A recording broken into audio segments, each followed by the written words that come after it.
So Justin Trudeau just came out and said that Canadians depend on house prices staying high for their retirement. This is probably something that we all knew, but it was wild to hear a politician come out and say it. The quote came from Globe and Mail's podcast and was later featured in an article by the Globe and Mail. While this is something we all kind of knew to be true, it sets a dangerous precedent to admit that and also to deliberately design your economy as an inheritance economy, or one where you need to see a large wealth transfer taking place for the next generation to succeed. And I'm going to unpack that a little bit today using the real estate asset and the primary residence and housing as an example. And I'm also going to talk about how this could create sustained downward pressure for the Canadian real estate market if those retirees need to cash out or sell their properties to realize that equity that they need to retire. And this could create a investment opportunity for a lot of us who want to buy those oversized houses and convert them into multiplexes to help be a positive solution towards Canada's housing crisis. So watch till the end of this video and I will try and give you a little bit of what to expect as these baby boomers start selling their houses over the next 2 decades and how that can create opportunity for us as real estate investors. Let's get started. All of this content comes from an article on my Substack. You can read along using the Substack link in the description below. It's entitled, "Trudeau Admits We Depend on Housing for Retirement, but that Equity Presents a Headwind for Canada's Housing Market." And I'm going to explain what I mean here. I pulled up this map from Census Mapper. You can very easily find it on the Census Mapper website. If you just search Canada empty bedrooms, you can see the concentrations of different areas where empty bedrooms are present. And you can do this all over the country. It'll give you in-depth look at different municipalities. So as an investor, this might actually be a great tool for you to see where there might be future opportunities for you to buy some of this oversized supply that will make for great conversion into multiplex properties. So Justin Trudeau came out and said, housing needs to retain its value in the Globe and Mail City Space podcast. It was followed up by an article which had a different title actually before. I think before it said something about depending on retirement, which is a little more ominous, obviously. But he went on to say it's a huge part of people's potential for retirement and future nest egg.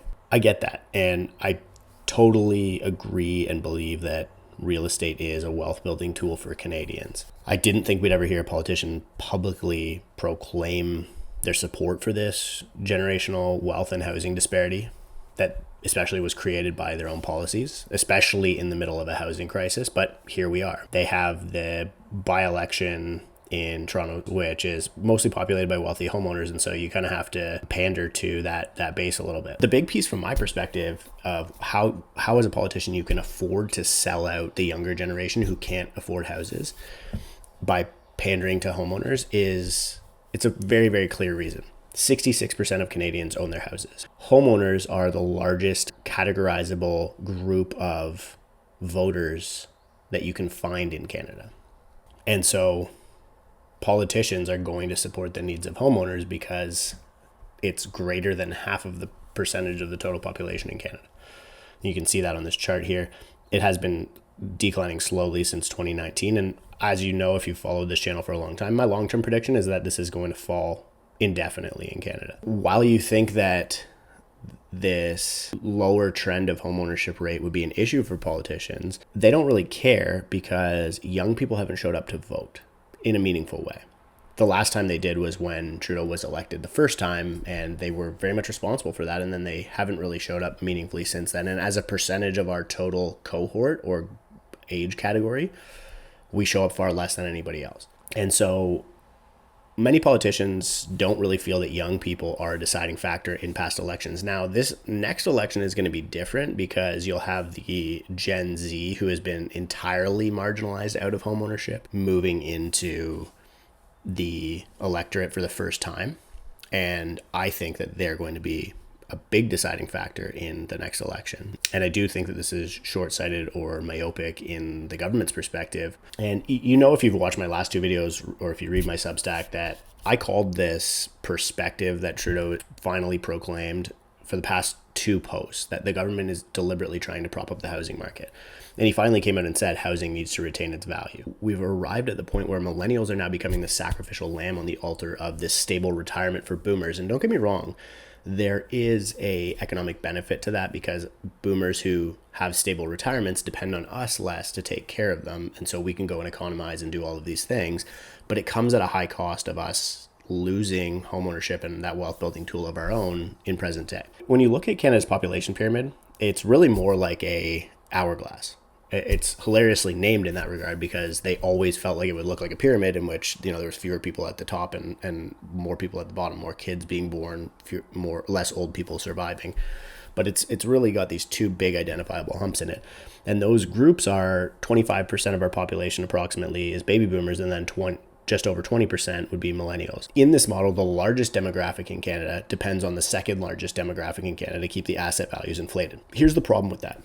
We can't afford to buy their assets. And in order for their assets to have value, somebody needs to be willing to pay that value or able to pay that value. And we aren't able to pay that value. So they have no exit liquidity. If all of the baby boomers sold their houses today, house prices would plummet because nobody can afford to buy those homes off of them. And this is where we've created this economic problem that I don't think the government has really acknowledged when they say that older generations rely on the housing asset to support their retirement. They have to access that liquidity somewhere. So I'm just going to quickly recap the last couple of videos that I've mentioned. My last two posts are part of this kind of like 3-part list here. If you were the government trying to retain the value of housing, you would probably do the following things. Number one, you would increase the quantity of housing consumers, which we've done through immigration and non-permanent residents. Number two, you would increase the buying power of buyers, which we've done by extending amortizations for first-time home buyers on new homes and by reducing CMHC interest rates through yield curve control, which I outlined in a past video, where the government has become the biggest purchaser of Canada mortgage bonds. And then finally, you would increase the output value of property, which we're seeing the government do through upzoning residential neighborhoods to multiplexes, which there's a big push for the federal government to do right now. So the marginal benefit that I mentioned before in sort of the economics of inheritance is that if our parents are able to retire comfortably, then it's less of a burden on us to help them retire, to pay for or fund that retirement. But the consequence of that is that we make a financial sacrifice today, and some sort of liquidity mechanism needs to exist for the equity in those properties to be realized in order to fund the retirement or wealth transfer. So baby boomers either need to sell the house or they need to refinance the house. That's the two ways they can take equity out of the house, or they need to pass away. And then the inheritance would transfer the value to the estate, and the estate would be able to take 1 in 3 inheritances are cashed out and spent. That's funny because a lot of real estate investors will spend all of this time and energy building these like generational wealth portfolios, and like the majority of people just sell the asset, right? And so my thought here is that we're sort of moving towards becoming what I would call an inheritance economy, not unlike the majority of countries who are to the right of us on this OECD chart. I've featured this chart a couple of times, but it sorts nations by homeownership rate. So to the right of us, you can see like the UK, Belgium, Finland, Australia, France, Switzerland, Germany, Austria. And in the last video that I did, I talked about how our house sizes are far larger on a per capita basis than a lot of those countries, and we should expect that our square footage per capita should start reducing towards all of those countries as we move towards multi-generational home ownership, inheritance economy, and multiplexes, which is what happened to your Paris, France, or London in the UK when everyone in the world wanted to move to that place. And they didn't have enough supply, so they cut up existing supply to accommodate that demand. There's this wealth transfer that's going to take place between today and 2045, where $84 trillion worth of wealth in North America will transfer from the silent generation and baby boomers to millennials and Gen X. And in the US, a lot of that wealth transfer will take place through business assets, stocks, etc. But in Canada, our economy is very much dependent on housing and very much exposed to housing. And so that wealth transfer in Canada is going to take place through the real estate asset or housing especially. Baby boomers bought houses a lot earlier. Over time, those houses went up in value or currency went down in value. And younger generations, particularly millennials and Gen Z, may inherit these valuable properties, and it could alleviate some of the financial burdens faced by our generations, but it can also perpetuate wealth inequality. And this is one of the things where, I know when we hear about what the Liberal Party platform is and goals are, it surprises me that they haven't taken this into account.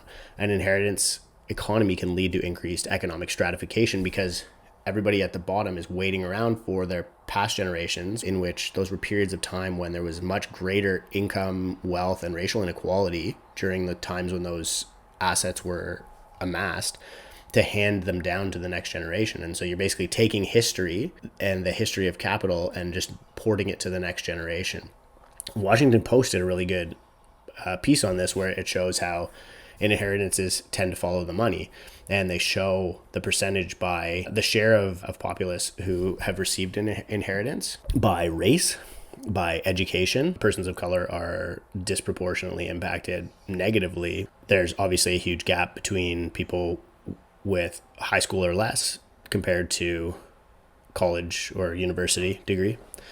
And by income percentile, the disparity is massive. This is one of those negative externalities that hasn't been observed by the government. And this is a government that I would expect to be attentive to those negative externalities. Like that's the type of policymakers that they are. They really care about these things, or at least they say they do. The next piece that I think they really left out was that this could really have a negative impact on the housing market if those baby boomers need to realize that capital. And I know we often hear, and I used to spend a lot of time cold calling. I would talk to a lot of baby boomers about their houses. I still spend a lot of time and have people on my team who spend a lot of time talking to these homeowners who own these massive houses. And they all say the same thing, or many of them say the same thing. I'm never leaving. I'm going to die in this house. I'm going to stay here forever. And that's probably their objective, but I don't really know if it's a realistic outcome for the average person. Many of them have equity trapped in their houses and they need to pull it out. In a lot of cases, they're pulling it out so they can give it to kids so their kids can buy a house and have economic opportunity. But a lot of them, they're 4 bedrooms, they're large suburban lots, they have stairs, right? They're 2-story homes, and they become a draw on the lifestyle of a retiree when they're spending so much time upkeeping their house and taking care of their yard and going up and down stairs. And I would say that a lot of that generation is really experiencing a diminishing value of what that home provides to them over time.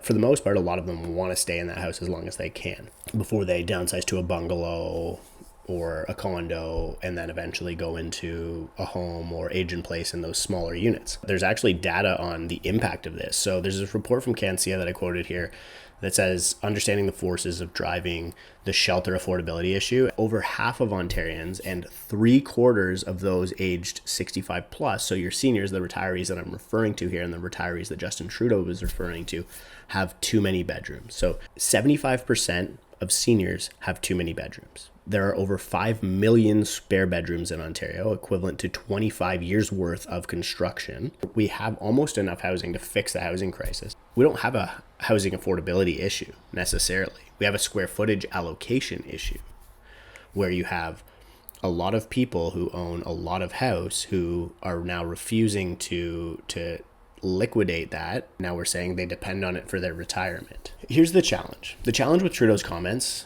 are that in order to fund their retirements, most retirees need to have a liquidity event to access the equity in their house. So they can do this by either selling the house or mortgaging the house, right? So they sell it, they take all the equity, they mortgage it, they take up to maybe 80% of the equity. They may also elect to use a reverse mortgage, which they can get regular monthly payments to supplement their retirement income. But if boomers decide to sell rather than leverage or die in the house, as many claim they wish to do, this would create a sustained supply imbalance, even against record population growth, given the numbers of bedrooms that I just mentioned to you and the government's policy objectives to have all of those bedrooms, or to have all of that excess space converted into multiplexes. Bill 23 upzoned to 3 units in Ontario. The City of Toronto just upzoned to 4 units. Many cities across Canada are upzoning to 4 units. The federal government is putting a push on cities to upzone to multiple units. If baby boomers all have to sell, they all sell en masse, more and more above average homes are added to the market's resale inventory. This would keep the market filled with inventory that cannot be afforded by the primary pool of buyers in the market, which is first-time buyers, who are 50% of the demand, according to the Bank of Canada. This challenge is that affordability is the worst that we've ever seen in Canada. The deepdive.ca showed that fewer than 10% of Canadian earners can afford the average house in Canada. We know that there is a ton of space and large houses held by a generation that will hold them at most for the next 25 to 30 years, just given the average lifespan of a Canadian. As these houses start making it into the market, that could have sustained downward pressure on the market and really make it difficult for the market to recover from the recession and housing correction that we're in right now. The problem is that they're selling these houses into an economy that can't afford to buy them. And so there's no exit liquidity, as you would call it, which an investor needs to offload an asset. How is the government going to respond to this? Well, they're going to continue trying to expand the millennial cohort in an effort to change that. So add more buyers to that pool of millennials, which we're seeing happening through international students being the primary driver of population growth in Canada, and immigration adding a lot to the Canadian population. So we're certainly trying to grow that base of buyers. Will it have a net positive impact on the housing market in the fullness of time and be able to balance out that flood of supply that I think we'll start seeing take place during this recovery phase in the next 10 years? Only time will tell. As always, you can find hundreds more hours of analysis just like this on the Realist Premium course. We have a full calendar of masterminds, group coaching, deal workshops, and running the numbers where we just go through Excel spreadsheets. So if you like this content, you might like it in there. Check out realist.ca. We have a free community as well as a paid community. So if you want to get an idea for whether or not you'd be a good fit, join the free community first, and then we'd love to have a conversation with you about the paid community that we have. And as always, if you can, please like, comment, share, and subscribe to this video. I'm really trying to grow my channel. I'm trying to spread the good word. Doing any of those things really helps encourage me to continue making content like this. So I appreciate it.